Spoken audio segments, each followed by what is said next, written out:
Olá pessoal, estamos na nossa aula de número 93. Hoje vamos continuar falando sobre os elementos da filosofia e do pensamento estoico, da filosofia estoica. Lembrando que estamos no quarto período da filosofia antiga, o período helenístico ou período ético e moral, período onde a filosofia volta suas preocupações para questões das ações humanas, das ações do homem. Então a gente está discutindo ali um pouco sobre o estoicismo, depois vamos falar do epicurismo, depois vamos falar do ecletismo, do ceticismo e por aí vai. Então a aula de número 93, hoje iremos falar um pouquinho sobre a física estoica. Hoje vamos tentar entender como que os estoicos compreendem o mundo, compreendem a realidade. Antes de falarmos da ética estoica propriamente dita, temos que falar como que eles entendiam o pensamento, falamos sobre isso na aula anterior sobre lógica.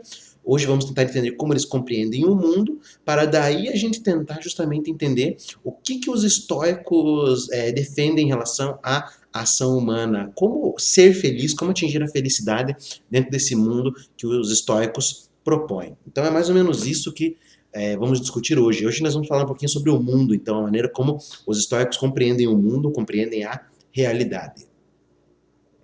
O conceito fundamental da física estoica é o de uma ordem imutável, racional, perfeita e necessária que governa e sustenta infalivelmente todas as coisas e as faz ser e conservar-se tais como são.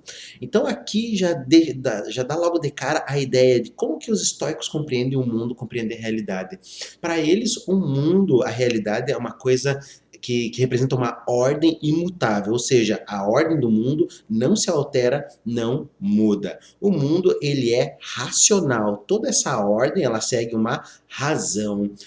O mundo é perfeito, perfeito em que sentido? Que tudo aquilo que acontece no mundo acontece na realidade, tem a sua razão de ser, porque o mundo é ordenado. Por mais caótico, por mais estranho que uma situação pareça, dentro da perspectiva do todo, o mundo é perfeito. E também necessário, tá? O mundo é necessário porque todas as coisas que acontecem têm a sua razão de ser. E, digamos assim, então esse mundo ele é governado, digamos assim, por algo, né, que eles vão chamar de Deus, que justamente dá essa ordem, esse Deus que é racional, esse Deus que mostra que cada coisa é perfeita e que cada coisa é necessária no conjunto do todo. E sustenta infalivelmente todas as coisas e as faz ser e conservar-se tais como são. Então, os estoicos partem de uma perspectiva de que o mundo, ele de certa forma, ele é um todo ordenado, dado pela razão, e essa razão seria Deus, tá? Que é perfeito e logo o mundo também é perfeito. Então, acho que seria mais ou menos essa a ideia do mundo dentro da perspectiva estoica. Esta ordem é identificada pelos estoicos como o próprio Deus. Então, o próprio Deus seria essa ordem do mundo. Para os estoicos, então, Deus representa aquilo que ordena o mundo, mas também é a própria ordem do mundo. Deus, na verdade, não é algo exterior ao mundo, mas Deus ele é imanente. Ou seja, o que é imanente? Ele está dentro da realidade. Não é um Deus que está fora. Não é um Deus transcendente, mas é um Deus imanente que está justamente ali dentro, ordenando, né, sendo a si mesmo a própria ordem, a própria razão e a própria perfeição do mundo. Assim, a sua doutrina é um rigoroso panteísmo. Então, o panteísmo pode ser uma doutrina que afirma que Deus e a natureza se identificam. O panteísmo fica bem famoso lá na filosofia do Spinoza, mas já aparece aqui também dentro da filosofia do estoicismo, onde Deus é identificado com o próprio mundo, logo com a própria natureza. O mundo é natural, logo Deus também é essa natureza, Deus também é esse mundo natural, ordenado e racional. Os estoicos substituem as 4 causas aristotélicas, a causa material, formal, causa eficiente e causa final, por 2 princípios. Então os estoicos eles estão dialogando lá com a filosofia aristotélica. Nós vimos na aula anterior que os estoicos substituem aquelas 8 ou 10 categorias da filosofia aristotélica sobre a substância por 2. Eles reduzem para 2 e acrescentam mais 2, tratando da questão lá das categorias da substância. Aqui também, em relação às 4 causas, os estoicos, eles, de certa forma, desconsideram essas 4 causas e passam a ver o mundo a partir de 2 causas. E essas 2 causas são o que eles chamam de princípio ativo e o princípio passivo, que são ambos materiais e inseparáveis um do outro. Então, dentro daquilo que a gente já havia comentado um pouquinho na aula anterior, na aula sobre a lógica, os estoicos compreendem que o mundo, a realidade, é corpo. Tudo é corpo. Por isso que o Giovanni Reale afirma que o estoicismo é um materialismo monista e panteísta. Materialismo monista porque o mundo é constituído de apenas uma matéria, e essa matéria é o corpo. Se o mundo é o corpo, logo Deus também é o corpo. Logo a ordem também é o corpo. Tudo é corpo. Então, de certa forma, esses princípios ativos e passivos são materiais porque eles também são corpo, eles também fazem parte desse corpo e são inseparáveis um do outro. Por isso que eles são ambos materiais, porque eles também são constituídos por esse corpo que é o mundo, que é a realidade. Quando eu falo em mundo, não estou falando do planeta Terra, mas estou falando do universo enquanto um todo. O que são esses dois princípios? O princípio passivo é a substância privada de qualidade, isto é, a matéria. Então a matéria é o princípio passivo. Por que ela é passiva? A gente já vai ver por que é. O princípio ativo é a razão, isto é, Deus, que agindo sobre a matéria, produz os seres singulares. Então nós temos o princípio ativo, que é Deus ou a razão, e nós temos o princípio passivo, que é a matéria. Mas por que é isso de princípio ativo? Por que princípio passivo? Por causa do seguinte: a matéria é inerte e, se bem que pronta para tudo, ficaria ociosa se ninguém a movesse. Por isso que a matéria é o princípio passivo, porque a matéria é inerte, por si só a matéria não faz nada. A matéria está lá para ser moldada, e o que vai moldar essa matéria é o princípio ativo, que é justamente Deus ou a razão. A razão divina forma a matéria, dirige-a para onde quer e produz as suas determinações. Então é essa razão divina, é esse princípio ativo que justamente vai dar forma ali à matéria e vai fazer com que as coisas do mundo, do universo, etc., existam. É justamente esse princípio ativo que vai diferenciar as diversidades de coisas que existem no mundo, que são todas constituídas pela matéria. A substância de que nascem todas as coisas é a matéria, o princípio passivo. Então a substância de todas as coisas é a matéria, que é justamente o princípio passivo. Então, mais uma vez, dentro da filosofia estoica, tudo que existe no real, tudo que existe no mundo é o corpo. O incorpóreo também existe, conforme a gente já comentou um pouquinho na aula anterior, e vamos falar mais um pouquinho sobre isso nessa aula. Mas de maneira geral, tudo é corpo. Então, tudo de certa forma ali tem esse princípio passivo, que é justamente a matéria. Por esse motivo que o Giovanni Reale chama, então, o estoicismo de materialismo monista. É o materialismo, tudo é matéria, tudo é corpo, e monista porque é apenas uma única substância, embora com nomes diferentes. Eles falam corpo, são razões seminais, são Deus, etc. Mas tudo é corpo, tudo é matéria.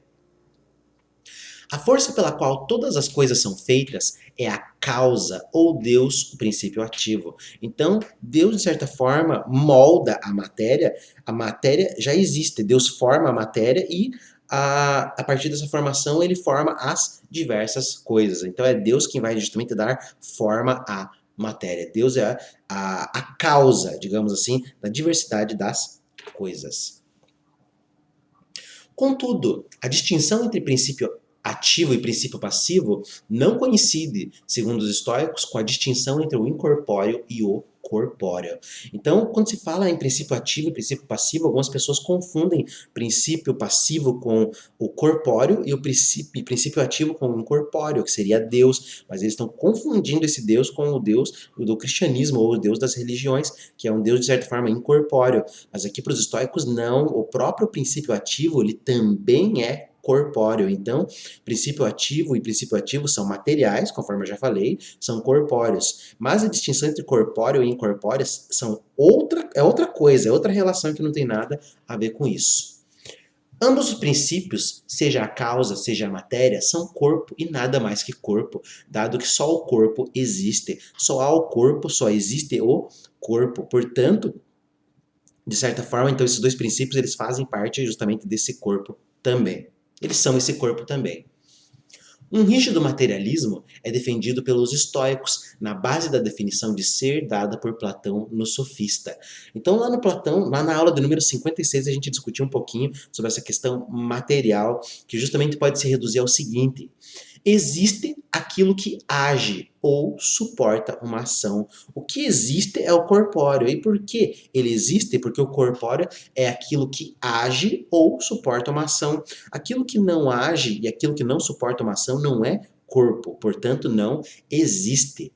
Dado que só o corpo pode agir ou sofrer uma ação, só o corpo existe. Portanto, no mundo estoico, na visão de mundo estoico, somente o corpo tem existência. Embora eles também falem um pouco lá do incorpóreo, como a gente vai ver. A alma é, pois, corpo como princípio de ação. Então a alma também é corpo, porque a alma também é princípio de ação. É corpo a voz que também opera e age sobre a alma. Então a própria voz, a própria palavra também é corpo.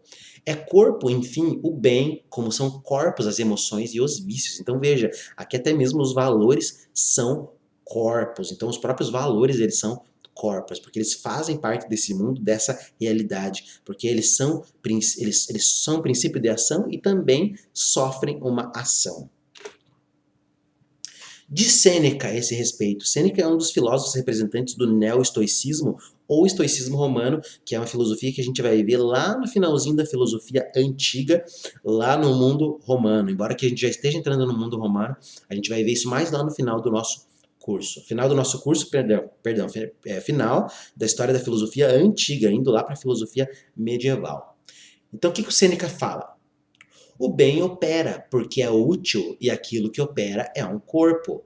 Então veja, então ele está falando assim, que o bem é um corpo, porque o bem ele consegue operar, o bem ele é objeto de ação, e ele também sofre ação.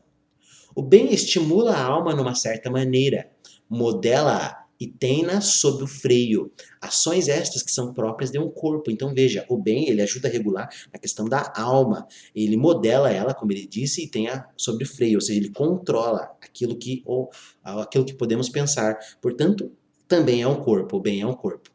Os bens do corpo são corpos. Portanto, também os da alma, pois também ela é corpo. Então, os bens que fazem parte do corpo são corpos, obviamente. E a alma também é corpo. E os bens da alma, que seriam os valores, também são corpos, porque a própria alma é um corpo. Então veja, dentro dessa perspectiva estoica, tudo é corpo, de certa forma tudo é matéria.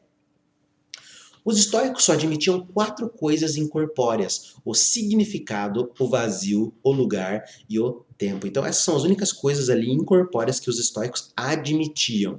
O significado, que é o que a gente viu na aula anterior, que une aquilo que significa a aquilo que é. O vazio também. Os estoicos não acreditam que exista vazio aqui, digamos assim, dentro do nosso mundo, mas o vazio está fora do nosso mundo, o vazio está fora do universo. Então eles acreditam que o incorpóreo também é o lugar, porque o lugar pode ser ocupado, e o tempo também é incorpóreo. Como se vê, nem Deus existe entre as coisas incorpóreas. Então, para eles, nem mesmo o próprio Deus é incorpóreo, porque eles têm uma perspectiva de Deus imanente e não transcendente. Deus não está fora da realidade, mas Deus é essa própria realidade. Então, portanto, ele também é corpo.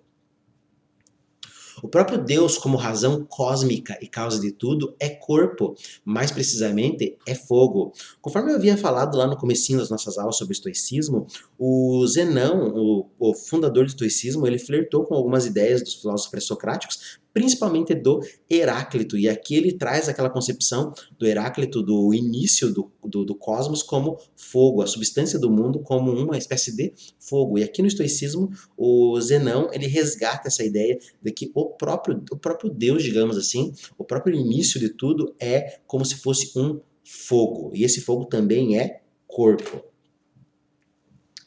Mas não o fogo de que o homem se serve, que destrói todas as coisas. É antes um sopro cálido, chamado de pneuma, e vital, que tudo conserva, alimenta, faz crescer e também sustém. Então esse fogo não é um fogo que apenas destrói, mas é um fogo que também constrói, sustenta e mantém toda a realidade. E também é conhecido como pneuma. O pneuma seria, digamos, aquele ar, digamos assim, vital. Se a gente lê os primeiros livros lá da Bíblia, né, o Gênesis, é justamente esse pneuma que é soprado nas narinas ali do homem feito de barro, que daí ele vai ganhar vida. Então aqui os estoicos também trazem essa ideia do pneuma, acreditando que o próprio Deus, digamos assim, teria soprado esse pneuma. Na verdade, não apenas soprado, como ele é esse pneuma que acaba animando toda a vida. Mas a identificação deles de Deus com o fogo segue uma perspectiva heraclitiana. Mas neste sopro, ou espírito vital, este fogo animador é também ele corpo. Então veja, então esse próprio fogo também é corpo, de acordo com a doutrina e o pensamento estoico. Chama-se razão seminal ou logos espermáticos do mundo, porque contém em si as razões seminais segundo as quais todas as coisas se geram. Então esse próprio fogo, esse próprio Deus, esse próprio mundo, ele contém em si algo que os estoicos chamam de razões seminais. Essa doutrina também vai ser comentada e argumentada lá pelo Santo Agostinho na Idade Média. Mas aqui os estoicos então falam que a razão seminal é a razão de todas as coisas. É como se fossem espécie de sementes onde todas as coisas são geradas. Então esse Deus seria uma espécie de Deus semente, também, além de tudo que ele é fogo, ele é corpo, etc. É um Deus semente que contém em si todas as sementes e que ele mesmo vai proporcionando, fazendo com que as outras sementes, as outras coisas existam. Então o Deus é razão, esse Deus é uma razão das coisas, e ele justamente é aquilo que vai ser o substrato de todas as coisas, de todas as outras razões, de todas as outras sementes. Como todas as partes de um ser vivo nascem da semente, assim toda a parte do universo nasce de uma mesma semente racional ou razão seminal. Todo mundo, todo o universo nasce dessa semente, dessa razão seminal, que seria justamente Deus. Então tudo provém de Deus, Deus sustenta e mantém a tudo e Deus é tudo, tá? Então Deus, além de gerar as coisas, ele também é essas coisas que ele gera. Deus é a própria razão seminal e nessa razão única surgem todas as outras coisas do mundo e do universo. Essas razões seminais são frequentemente misturadas umas com as outras, mas, ao desenvolverem-se, separam-se e dão origem a seres diferentes, e assim todas as coisas nascem da unidade e se incluem na unidade. Então essas razões seminais, elas acabam se juntando umas com as outras e formando diferentes seres, mas de certa forma, todas elas têm uma raiz única, que seria justamente lá o princípio, que é Deus. Então todas as coisas vêm da unidade e todas as coisas se incluem novamente nessa unidade. O mundo, o universo é uma unidade, por isso que é uma perspectiva monista, formada por apenas uma matéria, que é justamente essa razão seminal, e dentro de uma perspectiva materialista, porque tudo é corpo. Então esse próprio corpo, que é a razão seminal, ele forma todas as outras razões seminais que vão formando cada uma das coisas.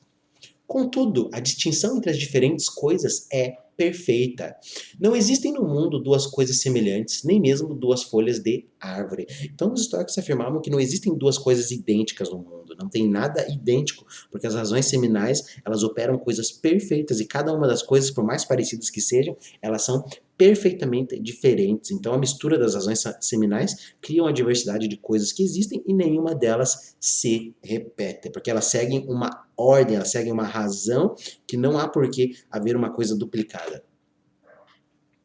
O mundo foi gerado quando a matéria originária se diferenciou e se transformou nos vários elementos. Então, para os estoicos, eles trabalham com a ideia de que o mundo foi gerado justamente quando essa razão seminal, essas sementes, começaram a se diferenciar e começaram a se transformar naqueles vários elementos, água, terra, fogo e ar. Mas toda a origem delas vem de sementes. Isso lembra bastante também a teoria lá do Anaxágoras, a teoria das homeomerias também, mas isso já é uma outra história. A grande diferença entre os estoicos e os autores pré-socráticos antigos é justamente que os estoicos começam a perceber questões, digamos assim, relacionadas ao destino, à ordem do mundo, que não haviam sido percebidas pelos pré-socráticos.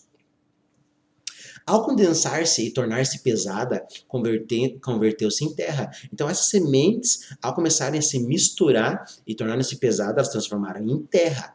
Ao enrarecer, converteu-se em ar, ou digamos assim, então ao se tornar, digamos assim, mais leve, mais sutil, ela acabou se transformando em ar, e logo em umidade e água. Ao fazer-se mais sutil, deu origem ao fogo. Então é isso, né? Então veja como essas várias sementes vão se transformando nos elementos água, terra, ar e fogo. Desses quatro elementos compõem-se todas as coisas. Duas delas, o ar e o fogo, são ativas. As outras duas, terra e água, são passivas. Então, na perspectiva estoica, essas razões seminais, essas sementes que são o próprio Deus, elas formaram os quatro elementos: água, terra, fogo e ar. Desses elementos, o fogo e o ar são ativos, porque o fogo transforma, o ar também vai transformando as coisas, enquanto a terra e a água são passivas, ou seja, elas sofrem a transformação daqueles outros elementos, mas esses quatro elementos se transformam em todas as coisas que existem. A esfera do fogo está acima das estrelas fixas. Então aqui eles seguem quase aquele modelo, digamos assim, aristotélico do mundo, do universo. Embora o Aristóteles afirmava que a última esfera era a esfera das estrelas fixas, aqui os estoicos vão além, falando que a última esfera é a esfera do fogo, porque o fogo seria o mais leve de todos os elementos. Para os estoicos, o mundo é finito e tem a forma de esfera, justamente igual à perspectiva do Aristóteles. A grande diferença aqui é em relação à ideia do vazio. Em torno dele há o vazio, mas dentro não há vazio, porque é tudo unido e compacto. Então os estoicos vão defender que o mundo ele é finito e ao redor do mundo há o vazio. Na perspectiva do Aristóteles, o vazio não existe, não há vazio, tá? Então essa seria a grande diferença. Então os estoicos afirmam, então ao redor dessa esfera, desse mundo, desse universo, há um vazio, mas dentro do próprio universo do mundo não há vazio, porque tudo é unido e compacto. Tudo que existe dentro desse universo é corpo. O que há fora disso é vazio, tá? Então acho que seria essa a ideia. A vida do mundo tem um ciclo próprio. Então os estoicos também trabalham com uma ideia aqui, afirmando que se o mundo ele é originado digamos assim, por uma espécie de fogo, se o mundo ele é originado por uma semente, e se esse mundo é corpo, então se ele é gerado, logo esse mundo também tem fim. Portanto, o mundo, o universo, eles fazem parte de um ciclo próprio, ou seja, o mundo ele tem um início e ele também tem um fim, tá? Quando, depois de um longo período de tempo, os astros tornam ao mesmo signo e a mesma posição em que se encontravam no princípio, acontece uma conflagração, que eles chamam de ecpiroses, e a destruição de todos os seres. Então os estoicos acreditavam que o mundo iria acabar, o mundo iria terminar, o universo tem um prazo, o universo tem um limite, ele é finito, ou seja, quando ele chegar, digamos assim, numa determinada posição dos astros, etc., ele vai, digamos assim, acabar, ele vai terminar. As doutrinas estoicas abriram vários precedentes aí depois para as doutrinas astrológicas, porque a física e a visão de mundo estoica permite, de certa forma, ali o surgimento e a incorporação de uma astrologia, principalmente por isso tratarem de questões relacionadas ao destino e outras questões que a gente vai ver também. Então, de certa forma, os estoicos acreditavam que o mundo teria um fim. E de novo se forma a mesma ordem cósmica e de novo tomam a verificar-se os acontecimentos ocorridos no ciclo precedente sem nenhuma modificação. Então, se o mundo tem um ciclo próprio, isso quer dizer que ele tem um início, tem um fim, e logo depois desse fim ele vai ter um início novamente, e vai ter um fim de novo depois. Então ele sempre vai ter um início e um fim. O mundo ele não acaba, ele termina, mas depois ele começa de novo. Então é esse ciclo que o mundo segue na perspectiva dos estoicos, e tudo vai acontecer como havia acontecido anteriormente. As mesmas pessoas vão existir, os mesmos problemas vão existir, as mesmas chuvas, mesmo tudo, mesmo trabalho, mesma profissão, tudo vai se repetir. Às vezes as pessoas, no mesmo dia que elas morrem, etc. Por quê? Porque esse mundo segue uma ordem imutável, portanto não muda. É o destino. É um mundo destinado que justamente não vai ter nada de novo, mas as coisas já estão, de certa forma, escritas. Existe de novo Sócrates, de novo Platão e de novo cada um dos homens com os mesmos amigos e concidadãos, as mesmas crenças, as mesmas esperanças, as mesmas ilusões. Então eles acreditam que esse mundo vai se repetir infinitamente e tudo vai acontecer da forma como aconteceu anteriormente. Então é isso que os estoicos defendiam, é isso que eles acreditavam. Tal é de fato o destino, que em grego é eimarmen, a lei necessária que rege as coisas. Então isso é o destino. O mundo está destinado a ser dessa forma, porque o mundo segue uma razão, ele segue uma ordem imutável.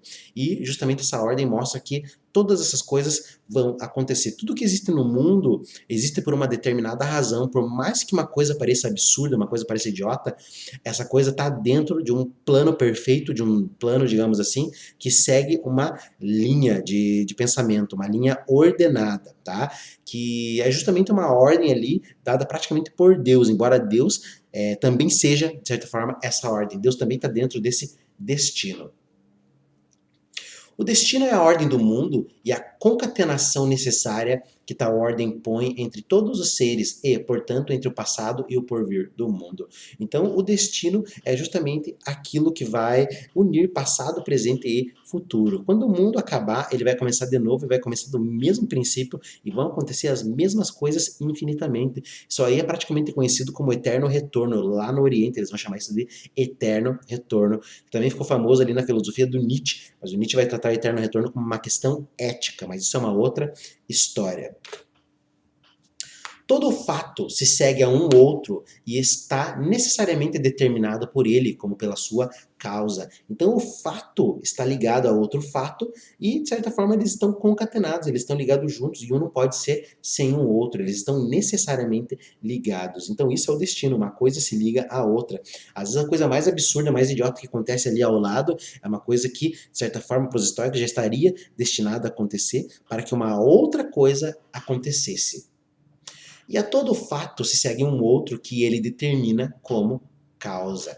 Então, todo fato vai seguir um outro causa e esse fato vai justamente determinar o outro e vai fazer aquele outro ser causa de um outro fato que vai vir. Então, as coisas estão concatenadas dentro da perspectiva do estoicismo. Esta cadeia não se pode quebrar, porque com ela seria quebrada a ordem racional do mundo.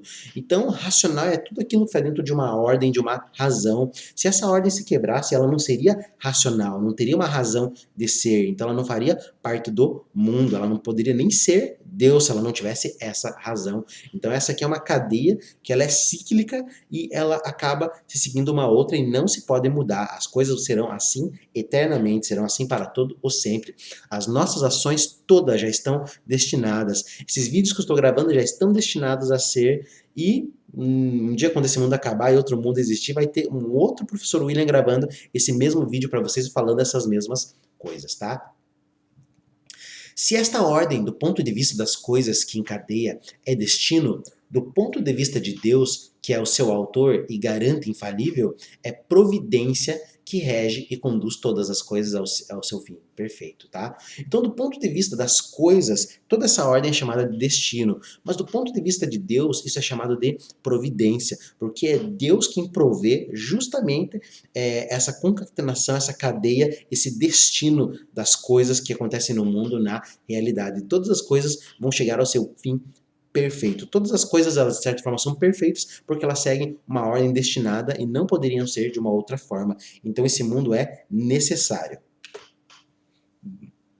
Portanto, destino, providência e razão identificam-se entre si e identificam-se com Deus, considerado como a natureza intrínseca, presente e operante em todas as coisas. Então Deus, ele está presente intrinsecamente na natureza, ele é a própria natureza e ele é, ao mesmo tempo, razão seminal, ele é fogo, ele é destino, ele é providência, ele é razão, ele é ordem, tá? Então acho que seria mais ou menos essa grande ideia aí da filosofia e do pensamento estoico. Então, Deus é aquele Deus que não é transcendente, que não está governando o mundo de fora, mas Deus é imanente à realidade, ou seja, Deus é o próprio real ali, que de certa forma se modifica, se manifesta a partir de uma ordem necessária, uma ordem dada pela razão. Segundo este ponto de vista, os estoicos justificavam a adivinhação, definida como a arte de prever o futuro mediante a interpretação da ordem necessária das coisas. Então, como eu havia falado, os estoicos eles abrem um leque para astrologia e justamente eles também defendiam a ideia de que o futuro ele pode ser adivinhado. Como que ele pode ser adivinhado? Porque tudo segue uma ordem. Ou seja, se segue uma ordem, a gente pode prever o que vai acontecer. E isso aí abre um leque para astrologia muito grande, porque os astrólogos eles querem justamente prever o futuro, tá? Então o estoicismo ele abre esses precedentes. Mas só o filósofo pode ser adivinho do futuro, porque só ele conhece a ordem necessária do mundo. Então o único que pode adivinhar as coisas que vão acontecer no futuro para os estoicos é o filósofo, porque o filósofo é o único que percebe que o mundo se comporta dessa maneira. Vocês podem se questionar, mas o que isso tem a ver com física? A física, como nós conhecemos hoje, ela trata um pouco dessas questões. Quando a gente trata, por exemplo, da teoria do caos, é justamente para tentar entender se esse mundo é determinado ou não. Isso faz tanto parte da biologia quanto da física. Mas, de certa forma, isso aqui é física porque os estoicos eles estão tratando de uma visão de mundo. Para eles entender o que é o mundo é importante para a gente saber o que fazer. Identificando Deus com o cosmos, isto é, com a ordem necessária do mundo, a doutrina estoica é um rigoroso panteísmo. Então, conforme a gente já falou, o estoicismo é um panteísmo porque eles identificam Deus com o mundo, Deus com a natureza. É, ao mesmo tempo, uma justificação do politeísmo tradicional. Os deuses da tradição seriam outros tantos aspectos da ação ordenadora divina. Então os estoicos também buscam justificar todos aqueles deuses da tradição, todos aqueles deuses da mitologia, digamos assim, porque os deuses da tradição seriam os outros tantos aspectos da ação ordenadora divina. Então esses deuses, justamente ali os deuses romanos, eles aparecem novamente ali como parte desse mundo, como parte, digamos assim, dessa prática ordenadora do real. A divindade toma o nome de Júpiter, enquanto tudo existe por obra sua, de Zeus enquanto causa de viver, de Atena enquanto governa sobre o éter, de Hera enquanto governa sobre o ar, de Hefesto enquanto fogo artífice e assim por diante. Então esses deuses eles acabam fazendo parte do mundo e eles de certa forma representam cada um aspecto do mundo, né? Então, por exemplo, Júpiter, tudo que existe é por obra de Júpiter, os Zeus é a causa do viver, Atena governa sobre o éter e por aí vai. Então, eles também estão dentro desse mundo e fazem parte desse Deus aí que é a razão seminal. E se o mundo, na sua ordem necessária, se identifica com a própria razão divina, só pode ser perfeito. Então, o próprio mundo, que faz parte dessa razão divina, ele é perfeito. Porque se Deus é perfeito e o mundo é Deus, logo o mundo também é perfeito. Então, todas as coisas que existem, eu, você, os animais, tudo é perfeito, porque tudo tem a sua razão de ser. Tudo se justifica, não tem nada que não se justifique nesse mundo.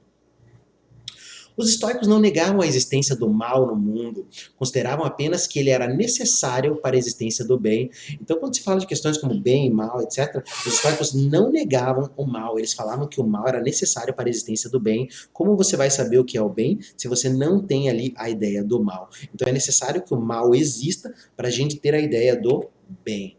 Os bens são contrários aos males, dizia Crisipo no seu livro sobre a providência. Então isso aqui é um argumento defendido ali pelo Crisipo também, um dos principais representantes ali do estoicismo, né, que vai falar que os bens são contrários aos males. E, portanto, se são contrários, ambos são corpos. O bem é corpo e o mal também é corpo. É, pois, necessário que uns sejam sustentados pelos outros, porque sem um contrário não existiria tampouco o outro contrário. Então, para existir o bem, tem que existir o mal, tem que haver o mal. E da mesma forma, para haver o mal, tem que haver o bem. Se você quer que exista bem no mundo, também vai ter que existir o mal, porque você não vai ter como entender, digamos assim, o que é o bem sem a ideia do mal. Não haveria justiça se não houvesse a injustiça, pois que ela não é mais que a libertação da injustiça. O que é justiça? Justiça é quando você se liberta da injustiça. Mas se não existe injustiça, não tem libertação dela. Se não tem libertação dela, também não há justiça. Não haveria moderação se não houvesse a intemperança, nem a prudência se não houvesse a imprudência e assim por diante. Então, os bens são contrários aos males. Então, se existe uma coisa, tem que existir o seu contrário também. Não haveria verdade sem a mentira. O que é verdade se a gente não souber o que é mentira?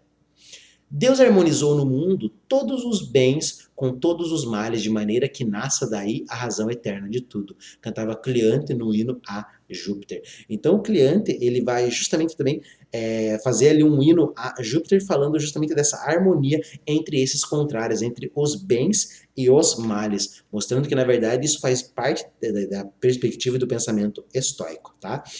Dentro dessa aula de hoje, a gente pode levantar um seguinte questionamento que a gente vai responder nas próximas aulas.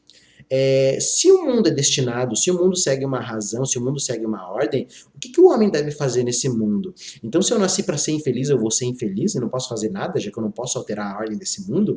Então, é aí que se entra na questão ética do estoicismo. E a gente vai trabalhar isso nas próximas aulas, tentando mostrar como que essa compreensão de mundo, ela ajuda a gente a entender a maneira como as pessoas devem se comportar a partir da perspectiva estoica.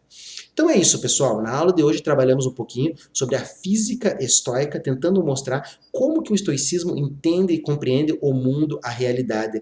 É necessário compreender o mundo, é necessário compreender o pensamento para saber o que nós iremos fazer dentro desse mundo. Então é isso, pessoal. Um grande abraço, nos vemos no próximo encontro.